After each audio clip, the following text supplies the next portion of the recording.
So back in my middle school days, the first show that introduced me to anime was Inuyasha.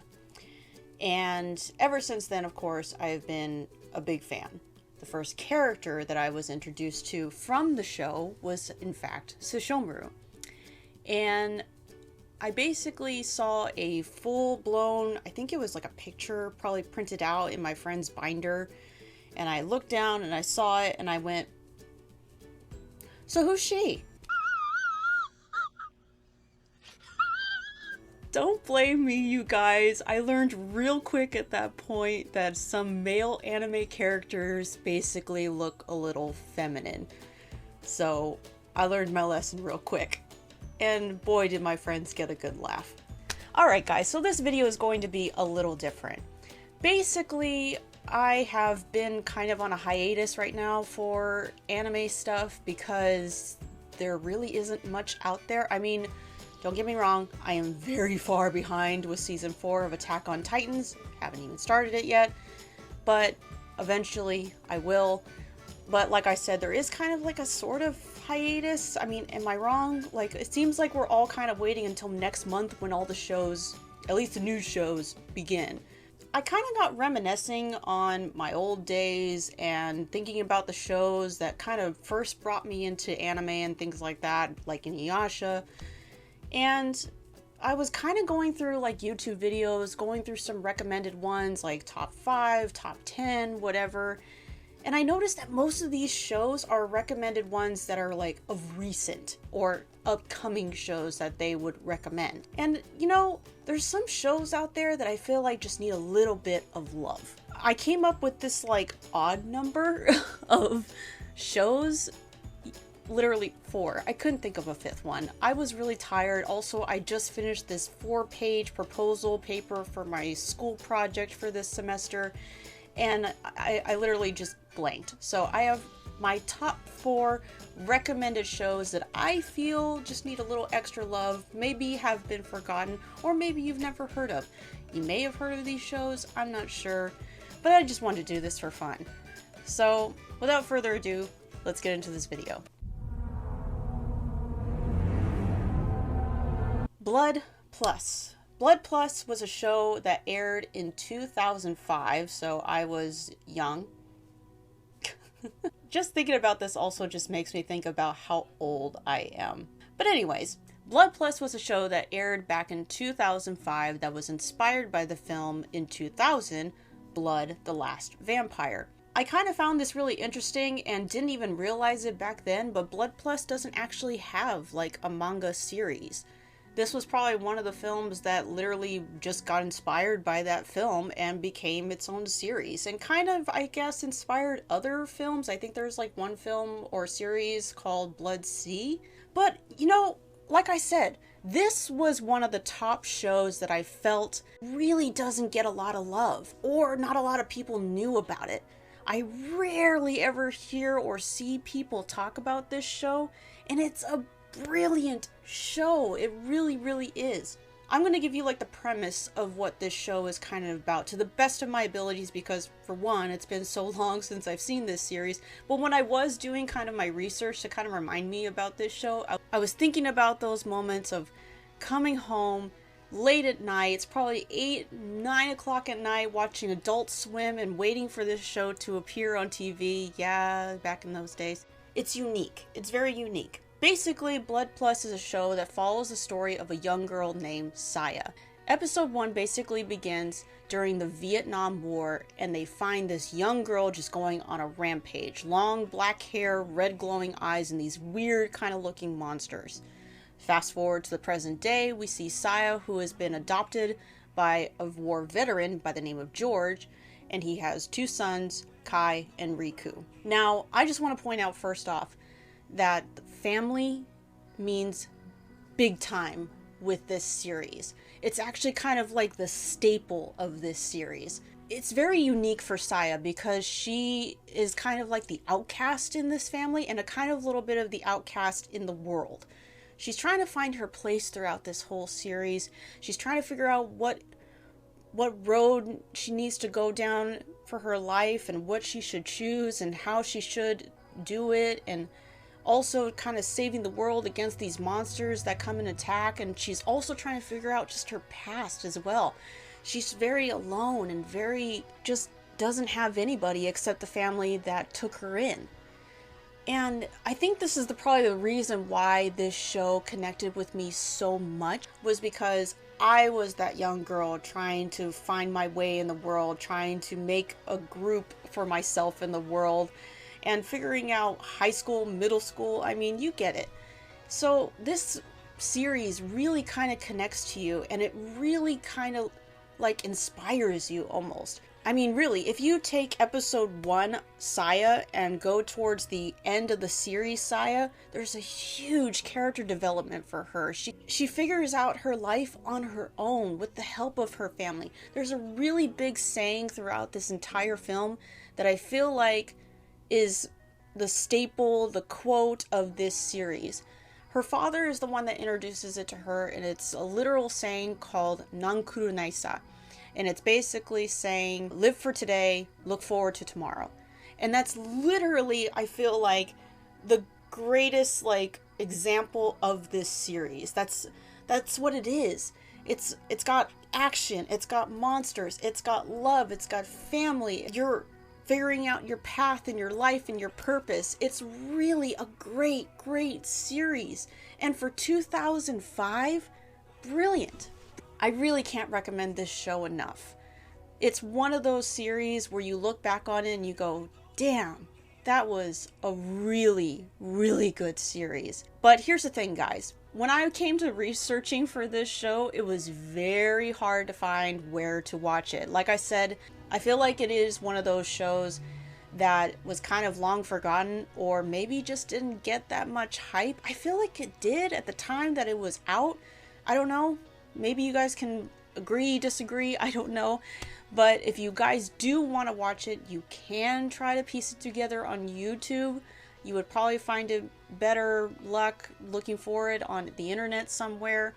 Or if you want, I think you can watch it on Crunchyroll, but you do have to pay for it. But once again, I'm not quite sure if you can watch it or if the entire series is available on Crunchyroll. Really, it is hugely recommended. Trinity Blood. Let me explain first of all about vampires for a second. Middle school, high school years for me was the big Twilight hard, Twilight, Edward, Twilight, Jacob. I almost called him Josh. Why did I almost do that? It's not Drake and Josh. Anyways, I was really big into vampires. I had a problem, okay? Like, my friend who was big into Harry Potter, I was big into Twilight. I was literally there for the opening day for the last book of the Twilight series. Nerd! So, in 2001, there was a series that came out called Trinity Blood. And it is definitely not filled with any sparkly vampires whatsoever. There is a manga volume as well for this, but here's the thing, guys. I do want to point out, before you kind of get into this series, you must know that the series kind of doesn't have an ending, sort of, maybe, possibly, we don't know. Unfortunately, in 2004, the original author, Sanyo Yoshida, I'm sorry if I'm pronouncing that wrong, but he unfortunately passed away. But some time ago, I swear, years ago, I did hear or maybe read somewhere that he did leave like notes for the series and left it for the new writers and team for the series.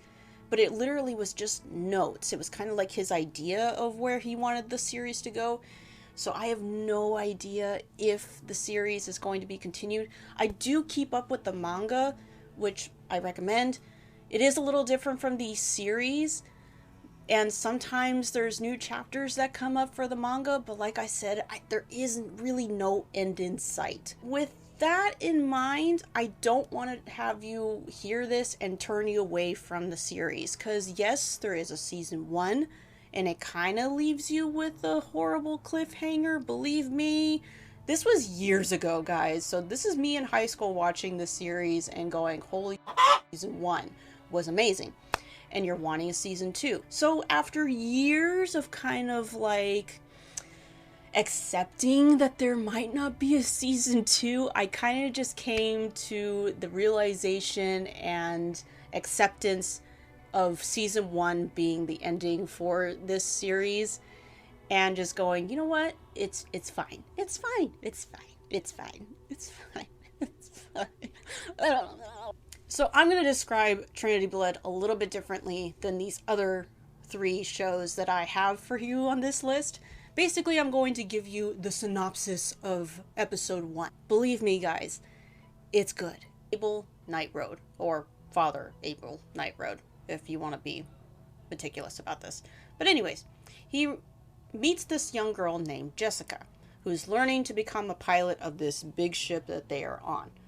And you find out really quickly, and very oddly, that this father priest is very bumbly, funny, quirky, lovable, an insatiable appetite. Jessica at some point basically gets called onto the intercom to go to the co-pilots and to serve them coffee. So Jessica heads over to the main front of the ship and gives the coffee to the co-pilots and the main pilot, and the action begins.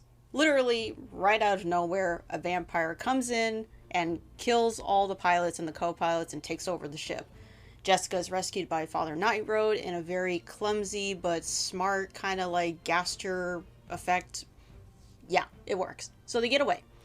And they basically head down into this other part of the ship where they can fly the ship supposedly from down there. While Jessica is taking care of the ship, basically Abel is taking care of this vampire that he actually gets shoved out of the ship and basically climbs the outside of the ship while the vampire goes and meets him on the top and basically intercepts him at the top of this big behemoth ship. Now, this is where it kind of gets a little interesting, because at this point you're kind of like, what is this priest gonna do? Because it is a vampire, and the powder that he probably doesn't have enough to, like, you know, take out this vampire again. So what's he gonna do? And just when you think things are not gonna get any interesting, all of a sudden, Abel, out of nowhere, says, Nanomachine Kruznik O2, power output 40%, activate. And you're like, wait, what? And then this happens. What are you? And you're just looking at the screen, or at least I was looking at the screen and going, when did this priest become this sexy vampire? And first off, a priest who is a vampire? And to make it even better, not only is Abel a priest and a vampire, he's not just any vampire.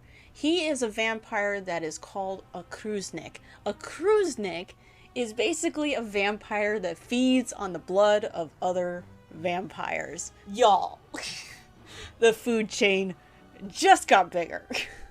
In this epic, crazy transformation, you see this crazy, drooling, lovable, funny, dorky priest turn into this sexy badass with a badass blood freaking scythe weapon thingy. And he takes out this vampire super easily, by the way. And that's basically the series. That's basically how the episode ends. And I know I'm only talking about episode 1 here, but honestly, the whole series is just watching this vampire, Abel Night Road Father Priest, and going, this guy is a vampire, right? You love his characters. You love all the characters, by the way, in this series. There's action, there's fighting, vampires. I mean, what more can you get from this? This series was one of those where it was, once again, where you get to the end of it and you're like, that was an amazing vampire series. First off, the graphics in this show for its time was beautiful as well. Like, honestly, I remember watching this show and just thinking how beautifully this series was put together. So if you guys are interested in watching or reading the manga, I recommend both. You can watch the entire series on Funimation.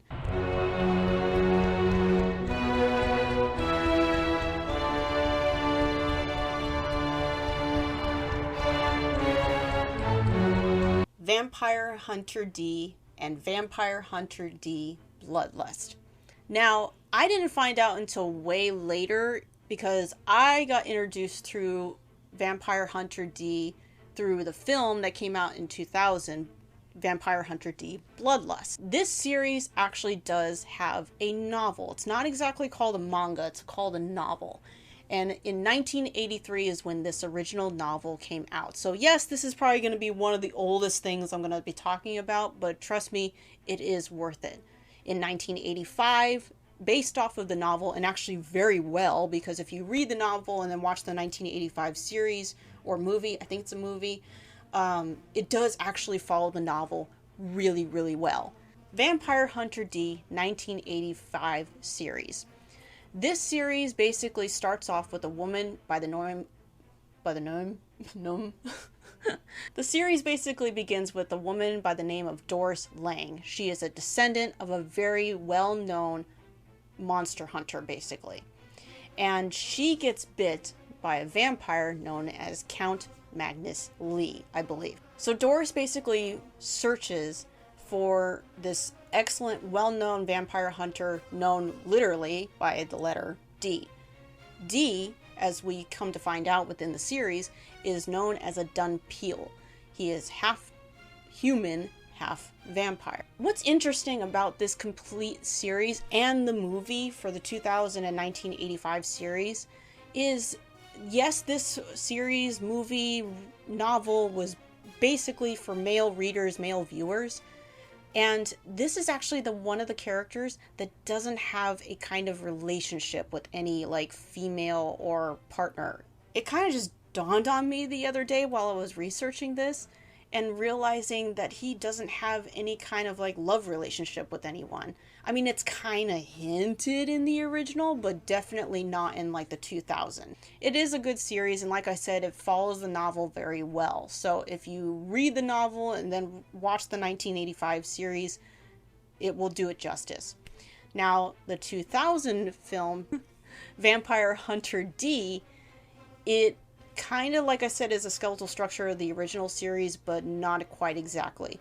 Because in that film, it basically opens up to a woman by the name of Charlotte that gets kidnapped by a vampire named Meyer Link. It is a very good and interesting film. Both of the series and the film has great action, monsters, vampires. I mean, it has it all. I recommend both. They really are good. I would, even though the 1985 graphics are kind of like weird to kind of get through and everything, but they actually do pretty well. It's still entertaining. I like it. If you want to watch either of these series, films, you can find both of them on YouTube with actually pretty good graphics. I mean, it's not like hard to find. It's kind of one of the first things that you find on YouTube. So I would highly recommend both of these films. Can you tell that I was on a big vampire kick back then? I had a problem. I really did.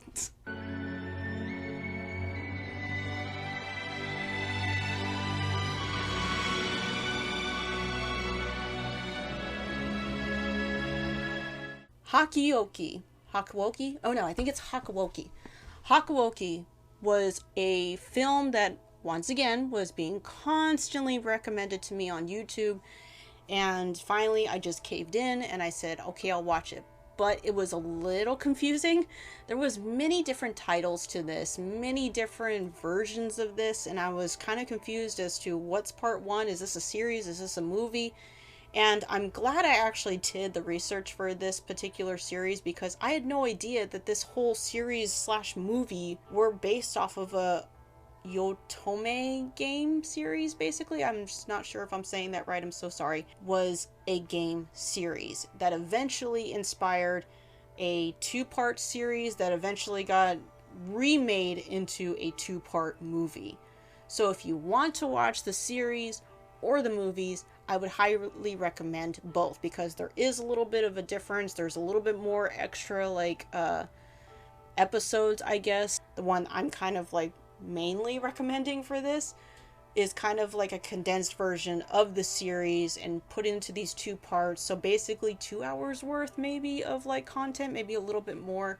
And also I love the ending for the movie because, voice crack. I love the ending for the movies, because the series, it kind of ends on a sad note, and I don't really like that ending. So I chose the movie version instead. The movie begins with a young girl by the name of Chizuru. Her journey basically starts because she is looking for her father that she hasn't heard from for 6 months. Her father is a very well-known doctor in Western medication. She comes to the city of Kyoto and gets attacked by these rogue samurai, and just as she's about to be attacked or found out by these samurai, 2 other people, these monster humanoid looking people, attack them and literally slaughter them very easily. Just as she is about to be attacked by these monsters, people similarly dressed as these monster humanoid people, they take them out and basically kind of like arrest her. The group that she was rescued by is known as the Shinsengumi.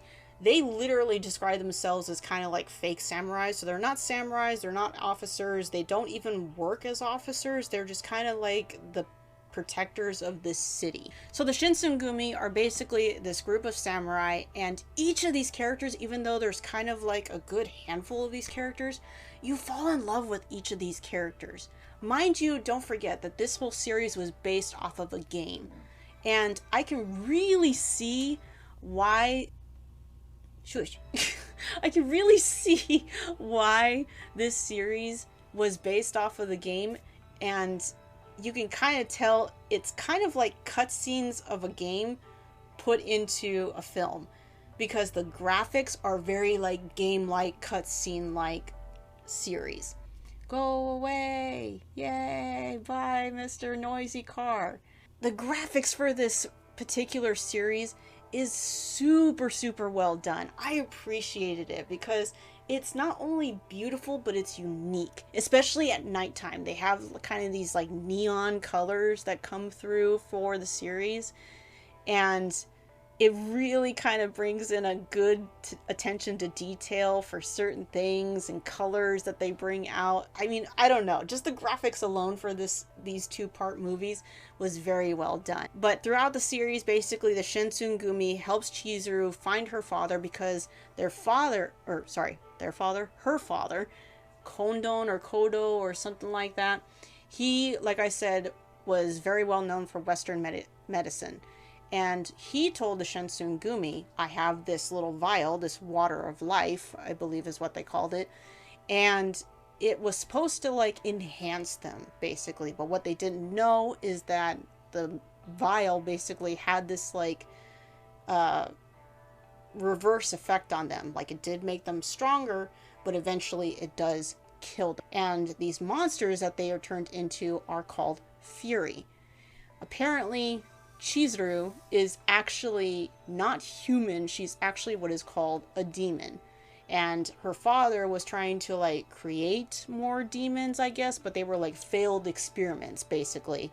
There's a lot of action in this series, and there's a lot of fighting. If you're liking samurai stuff and you like monsters and you like good story, but I do want to warn you, it very quickly or over time kind of turns into a Game of Thrones effect kind of thing.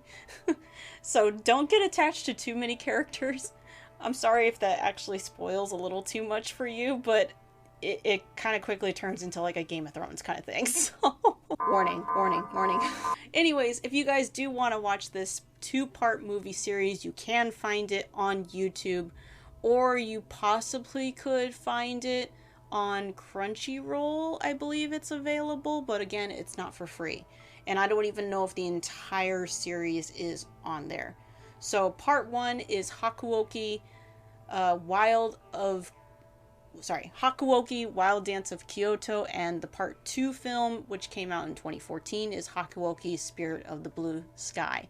You might also see it paired with the Demon of the Fleeting Blossom, so don't get confused, that is the series. But you also might get titles of like the Jade Secret or Secret of the Jade or something like that. Like I said, it's a little confusing when you're watching it, so try to like, pair it or time it or watch it in its proper order. I don't know.